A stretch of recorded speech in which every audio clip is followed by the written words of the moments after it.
Bienvenidos a un viaje que nos llevará a las profundidades de la historia bíblica, a un relato que resuena con el eco de la fe, el martirio y el peso de la verdad. Hoy no vamos a hablar de cualquier historia. Vamos a sumergirnos en uno de los episodios más oscuros, crudos y a la vez inspiradores de las Escrituras, la muerte de Isaías el profeta de Judá, un hombre cuya vida ardió como una antorcha en medio de la tormenta y cuya muerte, según la tradición, fue tan brutal que aún hoy nos estremece. Imagina esto. Un mensajero de Dios, un hombre que vio el trono divino con sus propios ojos, enfrentándose a un destino tan cruel que parece sacado de una tragedia épica. ¿Cómo murió Isaías? ¿Por qué su propio pueblo, al que tanto amó, lo llevó a un final tan desgarrador? Prepárate, porque esta no es solo una historia de muerte. Es una odisea de coraje, de sacrificio y de un mensaje que trasciende los siglos. Así que si estás listo para explorar este relato monumental, quédate conmigo. Vamos a desentrañar la muerte más cruel de la Biblia. Para entender la magnitud de esta historia, primero tenemos que viajar al siglo 8 a.C., a una tierra dividida y al borde del caos, el reino de Judá. En ese entonces Israel estaba partido en dos: el reino del norte, que ya había sucumbido a sus propios pecados, y Judá, el reino del sur, que aún se aferraba a la esperanza de la alianza con Dios. Pero no te equivoques, Judá no era un paraíso. Era un lugar donde la idolatría, la corrupción y la injusticia se habían infiltrado como una plaga silenciosa. Los reyes iban y venían, algunos fieles, otros débiles, y el pueblo oscilaba entre la adoración al verdadero Dios y los altares paganos. En este torbellino de traiciones y alianzas peligrosas con imperios como Asiria, emerge Isaías, hijo de Amoz, un hombre de sangre noble, posiblemente un primo del rey Uzías, según la tradición judía. Su nombre, que significa el Señor es salvación, ya nos da una pista de su misión: ser una voz de redención en un tiempo de oscuridad. Isaías no era un simple predicador callejero, era un profeta con acceso a la corte, un consejero político y sobre todo un visionario. Su ministerio comenzó con una escena que te pone los pelos de punta, narrada en Isaías 6, verso del 1 al 8. En el año que murió el rey Uzías, vi al Señor sentado en un trono alto y sublime, y la orla de su manto llenaba el templo. Por encima de él había serafines y decían: Santo, Santo, Santo, es el Señor de los ejércitos. Imagina esa visión. Un hombre común, enfrentado a la majestad de Dios, temblando ante su santidad, pero luego purificado por un carbón ardiente tocado por un ángel. Ese momento marcó a Isaías para siempre. Desde entonces su vida fue un grito profético, una mezcla de advertencias duras y promesas gloriosas como la venida del Mesías. Isaías 9:6 dice lo siguiente: porque un niño nos es nacido, hijo nos es dado, y el principado sobre su hombro, y se llamará su nombre admirable, Consejero, Dios fuerte, Padre eterno, Príncipe de paz. Isaías era un poeta, un profeta y un faro en la tormenta. Pero ser profeta en esos días no era un paseo por el campo. Hablar la verdad en un mundo que no quiere escucharla tiene un costo, y para Isaías, ese costo sería inimaginable. Para que esta historia cobre vida, dejemos que el telón histórico se abra un poco más. Isaías vivió bajo los reinados de Uzías, Jotam, Acaz y Ezequías, unos 50 o 60 años de ministerio que abarcaron desde el año 740 a.C. hasta cerca del 695 a.C.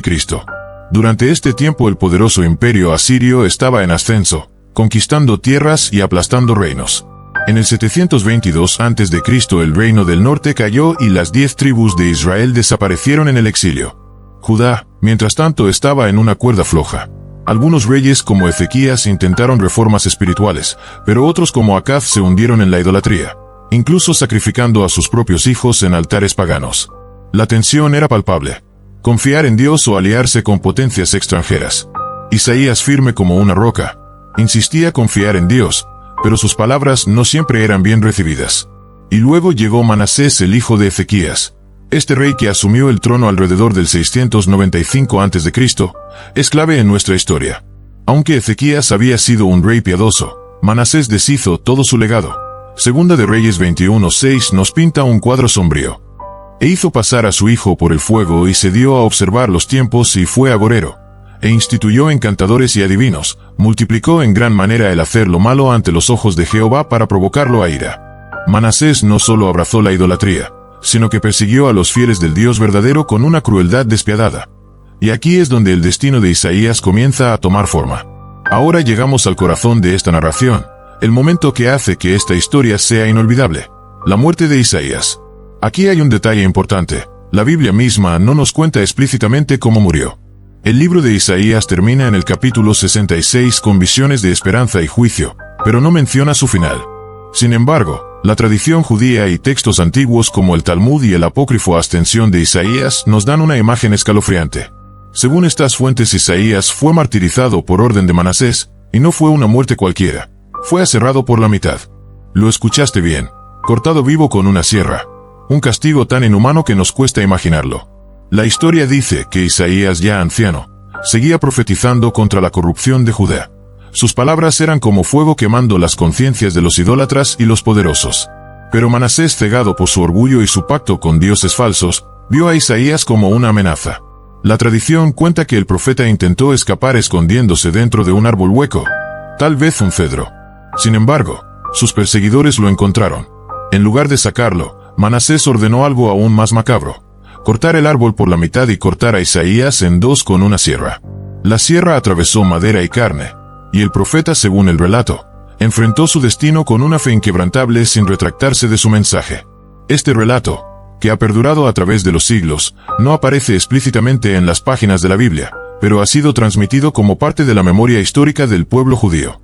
El Nuevo Testamento hace referencia a esta historia, en Hebreos 11:37, donde se menciona a los mártires que fueron apedreados, aserrados, puestos a prueba, muertos a filo de espada. Aunque no nombra a Isaías directamente, muchos creen que este versículo alude a su muerte. Reflexiona en esto por un segundo. Un hombre que había visto a Dios en su trono, que había proclamado la salvación del Mesías, termina su vida partido en dos por aquellos a quienes intentaba salvar. Es una paradoja brutal, pero también un testimonio de su valentía. Pero esta historia no termina con sangre y madera astillada. Hay algo más grande aquí, algo que trasciende el horror. La muerte de Isaías no fue solo un acto de violencia, fue un reflejo de lo que significa ser fiel en un mundo que rechaza la verdad. Piensa en esto. Isaías profetizó sobre el siervo sufriente en Isaías 53, un pasaje que los cristianos identifican con Jesús. Mas él, herido fue por nuestras rebeliones, molido por nuestros pecados. El castigo de nuestra paz fue sobre él, y por su llaga fuimos nosotros curados. ¿No es increíble que el profeta que anunció este sufrimiento también lo viviera en su propia carne? Según la tradición, Isaías sufrió un martirio brutal. Algunos interpretan este sufrimiento como un símbolo que apunta hacia la crucifixión de Jesús.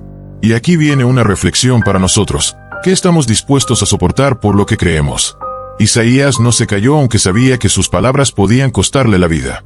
En un mundo lleno de ruido y compromisos, su ejemplo nos desafía. No es que todos enfrentemos sierras, pero enfrentamos presiones, rechazos y tentaciones que quieren silenciar nuestra fe. La historia de Isaías nos enseña que la verdad vale la pena, incluso si el precio es alto. A medida que el polvo se asentaba sobre ese árbol cortado, el legado de Isaías no se desvaneció. Sus profecías grabadas en el libro que lleva su nombre, se convirtieron en un pilar de la fe judía y cristiana. Más de 700 años después Jesús citaría a Isaías en sus enseñanzas como lo vemos en Mateo 13 verso 14 al 15, y los apóstoles lo usarían para proclamar el Evangelio. Incluso hoy sus palabras nos hablan de esperanza en medio del caos, como en Isaías 40:31. Pero los que esperan a Jehová tendrán nuevas fuerzas, levantarán alas como las águilas, correrán y no se cansarán, caminarán y no se fatigarán. La muerte de Isaías, por cruel que fuera, no apagó su voz. Al contrario, la amplificó. Su martirio fue un grito final de fidelidad, una declaración de que el mensaje de Dios no puede ser silenciado, ni por reyes ni por sierras, ni por el paso del tiempo. Imagina esa escena final, la sierra chirriando y en medio de todo, un profeta que muere con los ojos fijos en el cielo, sabiendo que su obra no termina ahí. La muerte de Isaías no es solo un relato antiguo, es una antorcha que ilumina nuestro camino. Nos recuerda que la fe verdadera a veces cuesta todo, pero también nos asegura que ninguna sierra, ningún rey y ningún poder terrenal puede apagar la luz de Dios. Si esta historia te ha impactado, te invito a reflexionar. ¿Qué harías tú en el lugar de Isaías? ¿Qué verdad estás dispuesto a defender? Déjame tus pensamientos en los comentarios.